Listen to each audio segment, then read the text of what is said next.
¿Cómo les va? Bienvenidos este viernes a la UNAM Responde. Los saludamos con mucho gusto en este espacio informativo en el que los invitamos a conocer buena parte de lo que sucede al interior de nuestra Universidad Nacional Autónoma de México y por supuesto con toda nuestra comunidad. Les recordamos que nuestras vías de comunicación están abiertas en todo momento para que nos hagan llegar sus dudas, sus comentarios y sigamos haciendo juntos este programa universitario. Hablar de la cultura maya es hablar sobre un universo completo, complejo, extenso e inagotable. Y este es nuestro tema de hoy. ¿Nos acompañas?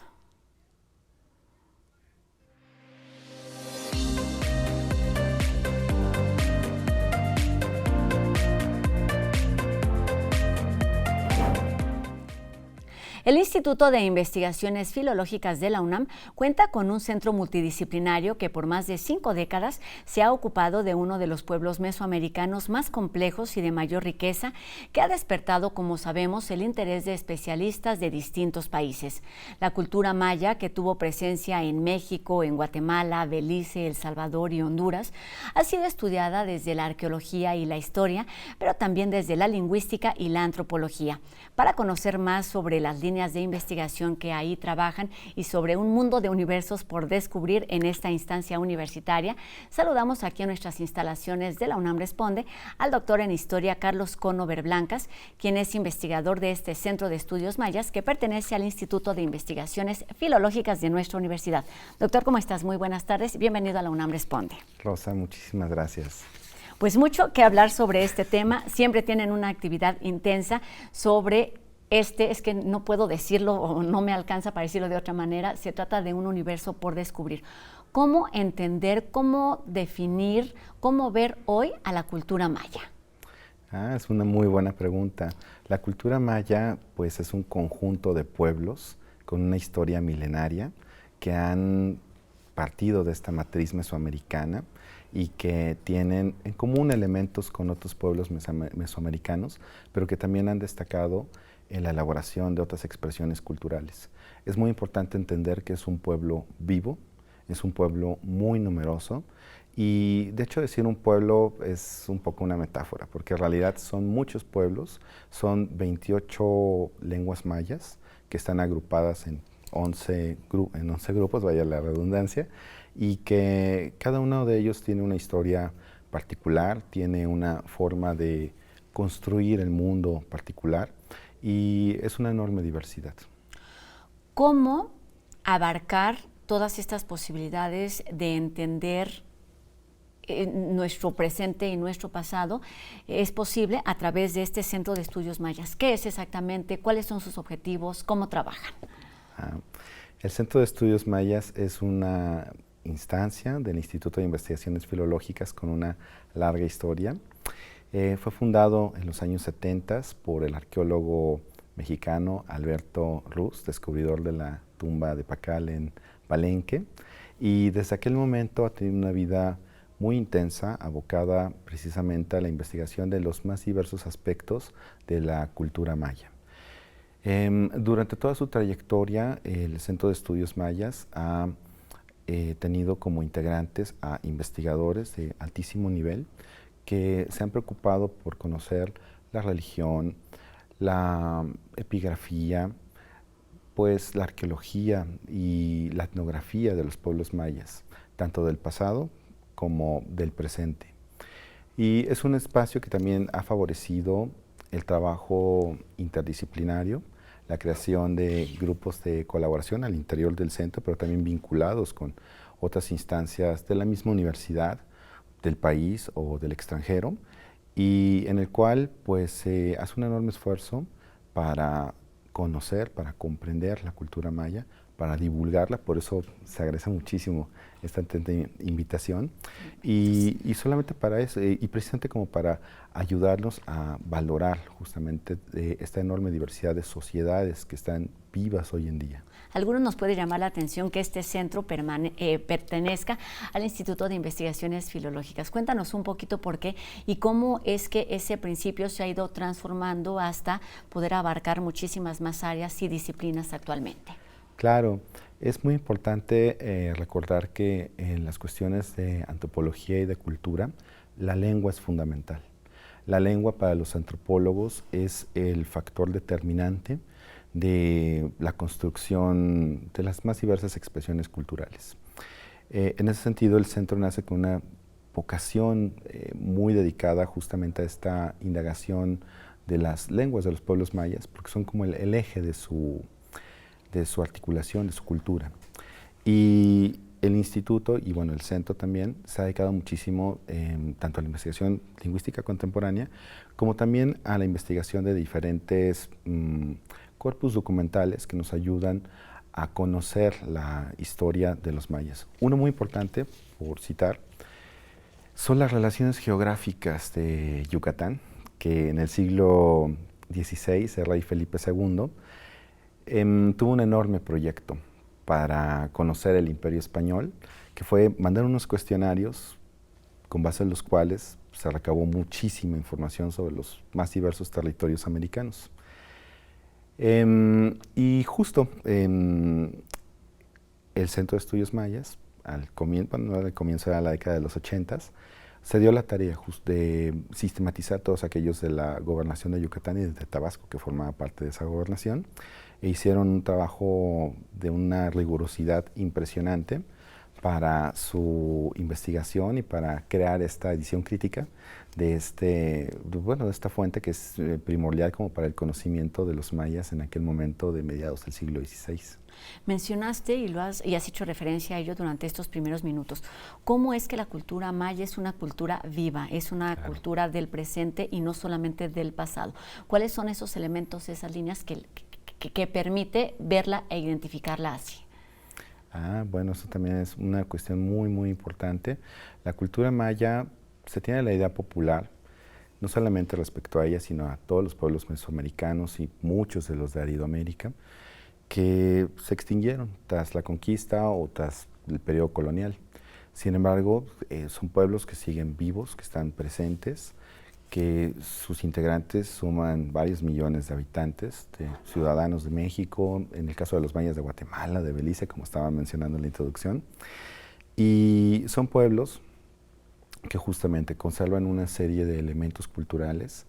Esto es un asunto también de teoría antropológica. Por ejemplo, un gran maestro de la universidad, Alfredo López Austin, precisamente definió que había una cosa que se llamaba el núcleo duro de las civilizaciones mesoamericanas, una serie de elementos como cuestiones de ritualidad, cuestiones también de alimentación, de vida cotidiana, que definían como estas formas de ser, de pensar, de sentir el mundo muy específicas. Y entre los mayas también se poseen como esta serie de rasgos de matriz mesoamericana, pero con este cariz de un pueblo mesoamericano muy, muy particular, y que le dan justamente estos elementos, ¿no? Y que se pueden ir rastreando, bueno, desde el preclásico hasta la época contemporánea. Estamos hablando de mucho tiempo, muchas posibilidades de estudiar, de entender toda una cultura. Cuéntanos cómo desde este centro se puede un poco delimitar ese objeto de estudio que es la cultura maya y además cómo lo hacen a partir de esta clasificación de áreas. No se trata solamente de periodos, sino se trata de áreas. Cuéntanos de esto. Claro, sí, realmente los antropólogos han ido construyendo una regionalización cultural de la América precolombina y de los diferentes pueblos pues de esta América precolombina cuyas matrices siguen muy presentes en las diferentes regiones de la América Latina contemporánea, ¿no? La matriz andina, por ejemplo, la matriz chibcha en América Central, en Colombia, en Venezuela, y aquí en nuestro territorio, pues la matriz mesoamericana, ¿no? Como la más importante y una de las más importantes y de las más fuertes, ¿no? Y dentro de esta regionalización se propuso también una subregionalización. Y el área maya fue propuesta justamente como una de estas grandes regiones de esta Mesoamérica precolombina, en la que los mayas eran el pueblo pues, más numeroso con sus diferentes expresiones, pero también había pueblos pertenecientes a otras familias lingüísticas, no sé, por ejemplo, los zoques en Chiapas, o nahuas que también migraron en algunos momentos a Tabasco u otras regiones de la misma área maya, ¿no? O de América Central también, ¿no? Entonces, por eso se propone como esta regionalización del área maya, como un espacio en donde la matriz maya es como la más importante. Y es muy interesante porque no solamente se visualiza para la época prehispánica, también en el México colonial, en el México del siglo XIX e incluso contemporáneo, esta matriz sigue siendo muy importante en esta región y sigue siendo un aspecto que define la cultura de buena parte de las personas, de los grupos sociales que viven dentro de ella, ¿no? No sé, por ejemplo, en Yucatán, pues el estado contemporáneo de Yucatán, la lengua maya sigue siendo ampliamente hablada y la cultura maya es compartida por un conjunto de personas que pueden pertenecer incluso a migraciones muy recientes del centro de México y otros espacios hasta del mundo. ¿Cómo esta cultura que es relevante en México, pero en Mesoamérica, pero en todo el continente actualmente, tiene un vínculo, una relación con otras culturas, pero también con la historia mundial? Es decir, cómo se inserta en todo ese universo que va creciendo y que va cambiando y que se va transformando no solo por lo que pasó, sino por lo que se va descubriendo de esa misma cultura. Claro, esa es también una cuestión muy importante. No hay que pensar en estos espacios como espacios periféricos o espacios marginales de la historia. No, fueron espacios que estuvieron en el centro de los tejidos de diversas historias. En la época prehispánica fue un espacio de mucho contacto. En general, bueno, la Mesoamérica precolombina tuvo una intensa vida tanto al interior como de contactos con otras regiones culturales, ¿no? El área maya, por su cercanía, tuvo mucha interacción con esta área intermedia, con los chibchas, y ya después en la época colonial, nosotros, más bien se tiende a pensar que era un espacio periférico de la Nueva España. Yo que me dedico a historia colonial, casi siempre es como el prejuicio que se va reproduciendo, que no era un lugar importante, era un lugar marginal, poco poblado, pero al ir tejiendo justamente estos hilos de los contactos y de las redes y las rutas interoceánicas, transnacionales, el área maya seguía estando en el corazón del mundo moderno. Nueva España estuvo en el corazón del mundo moderno. Claro. Fue un espacio que articuló las grandes rutas transatlánticas, transpacíficas, y el área maya formaba parte de un entramado muy complejo que se vinculaba con la América española de aquella época y que fue también un espacio de competencia entre los imperios de aquella edad, también un aspecto en el que me he especializado. Los británicos, vaya que ambicionaban, aunque fuera un pedacito chiquito de esta región. Podríamos hablar de todas estas posibilidades, de todas estas líneas de estudio, pero vamos llegando al final de la entrevista y me gustaría preguntarte acerca de la especialización que van teniendo los investigadores de este centro de estudios con respecto también al trabajo que realizan de difusión, las publicaciones, la revista, el mismo coloquio internacional sobre género y sexualidad que tuvieron recientemente. Te agradezco mucho. Sí, el centro es muy rico. Cada uno de sus investigadores va desarrollando sus líneas de investigación particulares. Es un centro interdisciplinario en donde nos encontramos arqueólogos, lingüistas, antropólogos, epigrafistas, historiadores y también personal técnico académico que apoya con labores de paleografía o de otros asuntos relacionados con la clasificación de cerámica y demás, ¿no? Es un centro que también cuenta con dos eméritos de la universidad, la doctora Mercedes de la Garza y el doctor Mario Humberto Ruz Sosa, y que es un orgullo no solamente nuestro, sino de toda la universidad por sus contribuciones a la investigación y al conocimiento de la cultura maya. Y respecto a la divulgación, somos muy activos. Acabamos de celebrar, además del coloquio sobre sexualidad, el Congreso Internacional de Mayistas en junio y julio, la última semana de junio de este año, y fue un evento en el que hubo más de 300 ponentes de México y de todo el mundo, y tuvimos mesas de todos los temas, de todas las áreas, y es uno de los grandes eventos precisamente académicos en nuestra universidad. Y parte de estos trabajos los podemos revisar en la página del instituto que ha estado apareciendo, ahora mismo está en nuestra pantalla, porque como bien dices, hay muchos trabajos que podemos, que ustedes realizan y que nosotros podemos tener acceso a través de la página, pero también de forma impresa. Cuéntanos porque me da la impresión que después de tanto estudiar, de tanto descubrir, de tantas especializaciones, lo que van surgiendo no son respuestas, sino más preguntas. ¿Cuáles son algunos de esas principales interrogantes que tienen actualmente, que se vuelven líneas de investigación, tanto del instituto, pero también investigación de campo en las que estén trabajando actualmente? Bueno, en la actualidad el Centro de Estudios Mayas se aboca tanto a la investigación arqueológica, tanto a la investigación de la antropología social, la línea de historia. Estuvimos muy activos también en las conmemoraciones, reflexionando sobre todo lo que implicó la conquista de México y también los primeros contactos, la conquista del área maya, que parecen procesos lejanísimos, pero que tienen consecuencias todavía muy vivas para el México contemporáneo. Y preguntas, no hombre, tenemos muchísimas que todavía falta por continuar investigando para irlas contestando. Muy bien, pero tenemos buenas noticias para terminar, y es que a nuestro público que nos está viendo tenemos 3 ejemplares. Cuéntanos de qué va este libro y que es un poco además pues el resultado de la colaboración entre distintos investigadores y distintas disciplinas del mismo centro.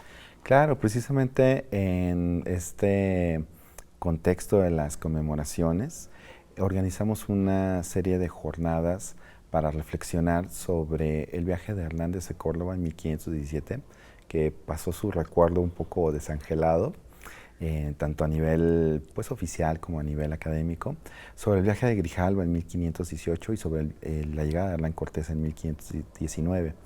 Y este libro fue el resultado de la primera jornada del viaje de Hernández de Córdoba en 1517, y es un trabajo en el cual diversos investigadores, tanto del Centro de Estudios Mayas como de universidades del sureste y de otras regiones, reflexionamos justamente sobre diversos aspectos de este primer momento, ¿no? Este primer encuentro entre mayas y españoles, en ese que parece lejanísimo siglo XVI, pero que sus consecuencias, bueno, siguen retumbando hasta el día de hoy.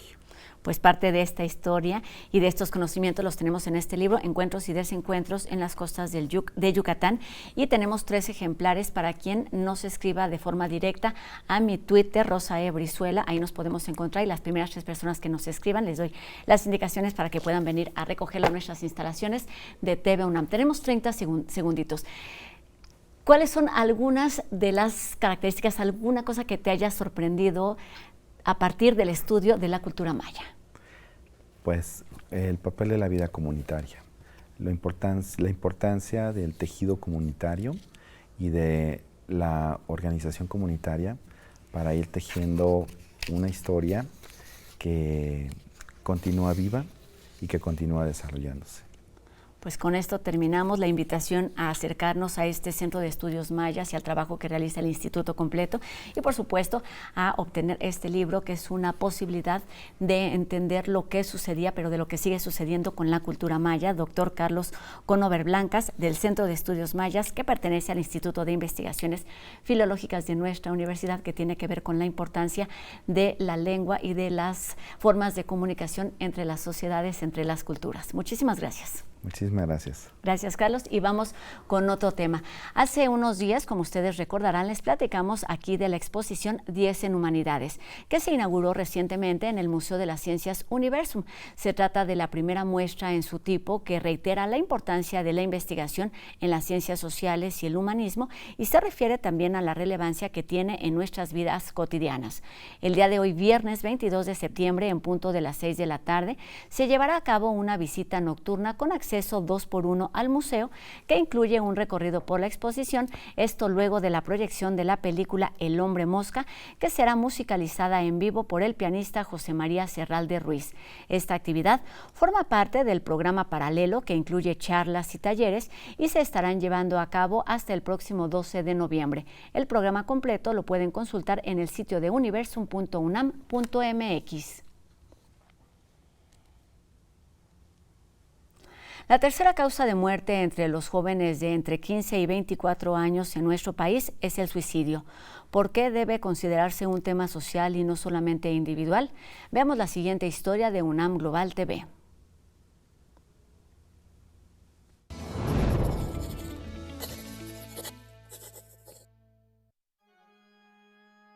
Luis Arturo estaba deprimido, sufría acoso y una decepción sentimental. Días antes de que lo regresaran de su trabajo por llegar con aliento alcohólico, publicó en sus redes sociales una despedida. Tenía 27 años cuando se aventó a las vías del metro, después de empujar a una joven de 19 años a la que no conocía. ¿Cuáles son las razones que llevan a que una persona quiera terminar con su vida? Una conducta que se genera debido a el enorme sufrimiento emocional que está viviendo una persona en relación a un contexto específico. Frustración, hartazgo, fastidio, enojo, desesperanza, tristeza profunda y pérdida del sentido de la vida están vinculados al sufrimiento emocional que puede derivar en suicidio. El contexto es muy importante cuando queremos entender lo que es el comportamiento suicida. Y ahí es donde pues se integran los contextos sociales como la pareja, los amigos, la familia, la sociedad en conjunto. El caso de Luis no es aislado. En México el suicidio aumentó más de 400% en los últimos 20 años. En nuestro país, el suicidio es la tercera causa de muerte en jóvenes entre 15 y 24 años. Pero las que están más relacionadas con el comportamiento suicida tienen que ver con la bipolaridad, la depresión, la ansiedad. Pero son muchos otros elementos que también pueden estar asociados. Los intentos de suicidio son conductas a las que los especialistas recomiendan poner especial atención. Lejos de decir, estás diciendo tonterías, más bien acercarnos a las personas y ser sensibles al dolor que están expresando. Desde el Comité de Salud Mental para la Comunidad Universitaria y en la página de saludmental.unam.mx se proporciona atención psicológica y programas de atención a comportamientos suicidas. O sea, lo que nos está ocurriendo a nivel social, claro que nos permite ver que todos podríamos estar en algún momento en una situación de riesgo.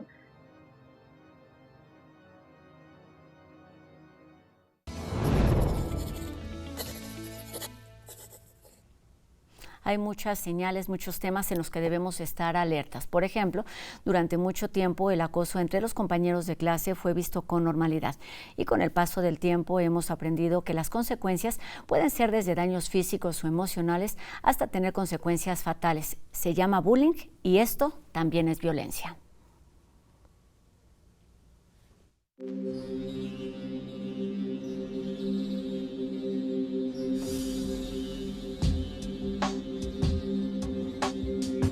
La verdad me encanta ir al laboratorio. Normalmente llego temprano para aprovechar al máximo el tiempo y así lo hice ese día. Preparé con calma las muestras y... un rato más tarde... llegó él. Él era otro estudiante. Creo que un par de semestres más adelante, y así se anunciaba. Siempre que llegaba o salía, azotaba la puerta de entrada del laboratorio. Normalmente yo la dejaba abierta para que se ventilara el ambiente, pero como que a él no le gustaba, o quizás solo la azotaba para molestarme. El caso es que quise salir unos minutos para desentumirme al pasillo. Y cuando regresé, oh sorpresa, él se había instalado en el banco que yo ocupaba y de plano había quitado mi muestra del microscopio. Debo de admitir que él me intimidaba un poco. Siempre se veía tan ufano de sí mismo, con esa actitud de lo que toco es mío, les guste o no les guste. Pero me pareció una falta de respeto ese comportamiento y me acerqué para hacérselo notar. Con calma le dije que yo estaba usando el equipo para hacer mi experimento y lo tenía que terminar. Ni siquiera volteó a verme, como si no existiera. Solo me contestó muy brusco que ni modo. Ahora él estaba usando el equipo. Ay no, pensé en mi trabajo echándose a perder e insistí que el que llegue primero tiene derecho a... Sin dejarme terminar, él se volteó hacia mí y me gritó. Sí, me gritó en la cara que dejara de molestar. Él ya había llegado y punto. ¿Qué pasaría al insistir más? ¿Me iría a golpear? No quise averiguarlo. Fue suficiente aguantar su aliento en mi cara y salí del laboratorio. Cuando un compañero o compañera hostiga tu presencia con cualquier tipo de actitud o acción, eso también es violencia. Se llama bullying. Si vives una historia similar y formas parte de la comunidad universitaria, puedes acudir y buscar apoyo en el espacio de orientación y atención psicológica Espora y en la Coordinación para la Igualdad de Género UNAM.